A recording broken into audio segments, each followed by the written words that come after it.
नमस्कार दोस्तों, वंदे मातरम, जय हिंद। साथियों, सीटेट 2023 के एग्ज़ाम को देखते हुए मैं 1000 प्रश्नों की सीरीज़ कंटिन्यू करने जा रहा हूं। इसमें ये मेरा पार्ट 2 है। इसके पहले मैंने पार्ट 1 अपलोड कर दिया था। यदि आप सीटेट की तैयारी कर रहे हो और आपके सब्जेक्ट में ईवीएस के क्वेश्चंस आते हैं तो आप ये सीरीज़ ज़रूर देखिए, क्योंकि ये 1000 क्वेश्चन में से ज़्यादा नहीं, 1000 से जो क्वेश्चन करवाऊंगा उसमें आपको एक भी क्वेश्चन जो होगा पेपर में इससे बाहर नहीं जाने वाला है। क्योंकि दोस्तों ये सभी क्वेश्चन जो हैं प्रीवियस एग्जाम के क्वेश्चंस हैं और सीटेट बार बार वही क्वेश्चन रिपीट करके पूछता है। और दोस्तों जो यहाँ पे मैं क्वेश्चन कराने जा रहा हूँ, ये आप लोग इनको मिला के देख लेना। जो प्रीवियस एग्जाम के क्वेश्चन हों सभी क्वेश्चन उसी में मिलेंगे। और दोस्तों सभी ये वन लाइनर फार्म में है। तो देरी ना करते हुए शुरू करते हैं। जैसे दोस्तों दिया है कि तरुण भारत संघ राजस्थान, क्या दोस्तों तरुण भारत संघ जो है एक राजस्थान की संस्था का नाम है। और दोस्तों यह संस्था जो होती है तालाबों के निर्माण में मददगार है। कौन दोस्तों?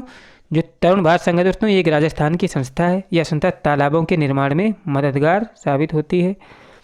इसके बाद अगला है कि मामिडी तांडा आम पापड़ को कहते हैं। अगर पूछा जाए कि मामिडी तांडा किसको कहते हैं दोस्तों, ये कहते हैं आम के पापड़ को।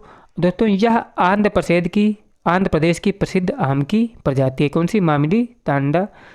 इसके बाद अगला क्वेश्चन है कि मिर्च हमारे देश में पुर्तगाल देश के व्यापारी दक्षिणी अमेरिका से भारत लेकर आए थे।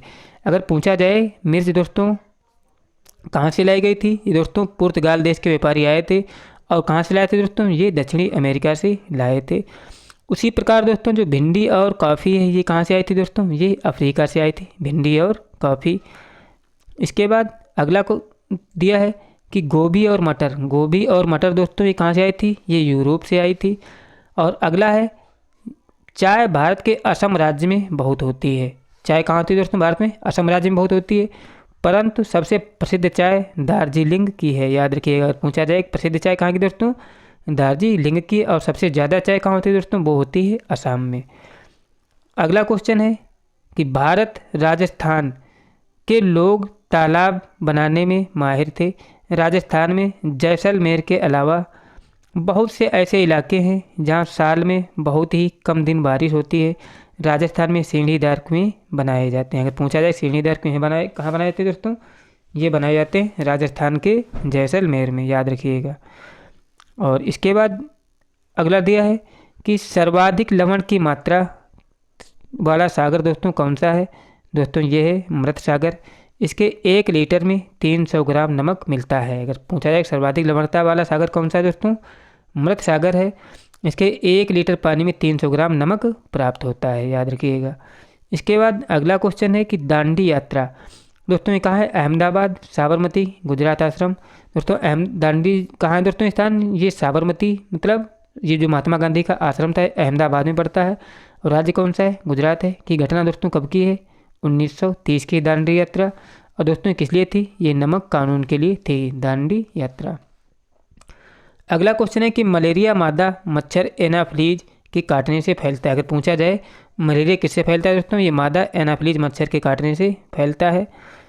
इसके बाद अगला क्वेश्चन है कि मलेरिया की दवाई बहुत पुराने समय से हम सिनकोना पेड़ की छाल से बनाई जाती है। अगर पूछा जाए मलेरिया की दवाई किससे बनाई जाती है दोस्तों? ये सिनकोना पेड़ की छाल से बनाई जाती है, तो सबको पता होगा।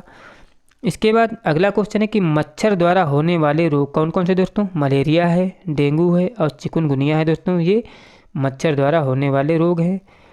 इसके बाद अगला क्वेश्चन है कि मच्छर पानी में अंडे देते हैं, उन्हीं से लाखों लार्वा निकलते हैं।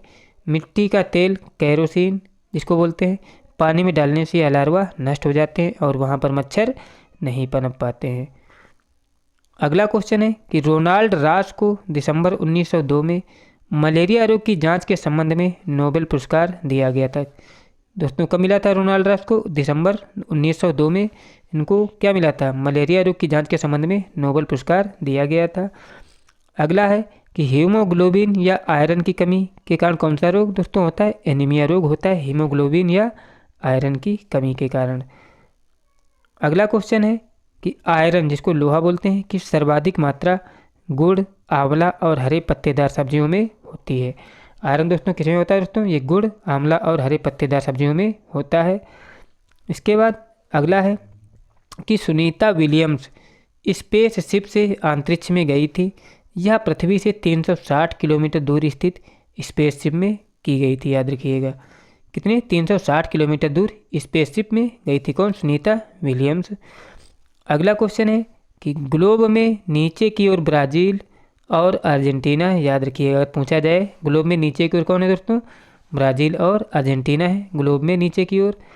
और अगला दिया है कि सन 1969 में नील आर्मस्ट्रांग चांद पर उतरने वाले पहले व्यक्ति थे। नील आर्मस्ट्रांग दोस्तों 1969 में चंद्रमा पर पहुंचे थे और वे पहले व्यक्ति बने थे। इसके बाद अगला दिया है कि लोनार दोस्तों अकेला रहने वाला गौरव जानी मोटरसाइकिल का नाम है, इसी से उसने भारत भ्रमण किया था। लोनार दोस्तों क्या है? अकेला रहने वाला है और गौरव जानी मोटरसाइकिल का नाम है, इसी से उसने भारत भ्रमण किया था। लेह लद्दाख से संबंधित जुड़ी रोमांचक जानकारी याद रखिएगा। इसके बाद यही टॉपिक है लेह लद्दाख से। अगला है कि लेह शहर में स्वागत को क्या कहते हैं दोस्तों? जूले कहते हैं लेह शहर में स्वागत को। अगला है कि लेह शहर लद्दाख के अधिकतर घर किससे बने थे दोस्तों? ये 2 मंजिला होते हैं लेह शहर के अधिकतर घर। और क्या है, क्यों होते हैं दोस्तों 2 मंजिला? दोस्तों नीचे के मंजिल में लोग जानवर पालते हैं, निचले मंजिल में खिड़की नहीं होती है, इसीलिए ये बनाए जाते हैं। क्यों ऐसा होता है दोस्तों? ऐसा इसलिए होता है कि सर्दियों के दिनों में सभी लोग जानवरों के साथ ही रहते हैं।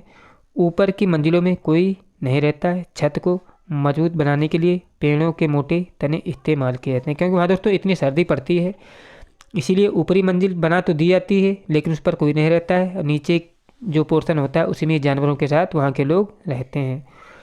ऐसा होता है सर्दी से बचने के लिए। अगला है कि छत समतल होती है। लेह में लकड़ी के फर्श और लकड़ी की छत घरों में होती है। लेह की दीवारों पत्थरों और चट्टानों की बनी होती हैं, याद रखिएगा। इसके बाद दोस्तों जम्मू कश्मीर से देखते हैं। जम्मू कश्मीर तथ्य दिया है कि चांगयांग इलाका लगभग 500 मीटर की ऊंचाई पर बना मैदानी इलाका है, बिल्कुल सुनसान और पथरीला है। कौन सा दोस्तों?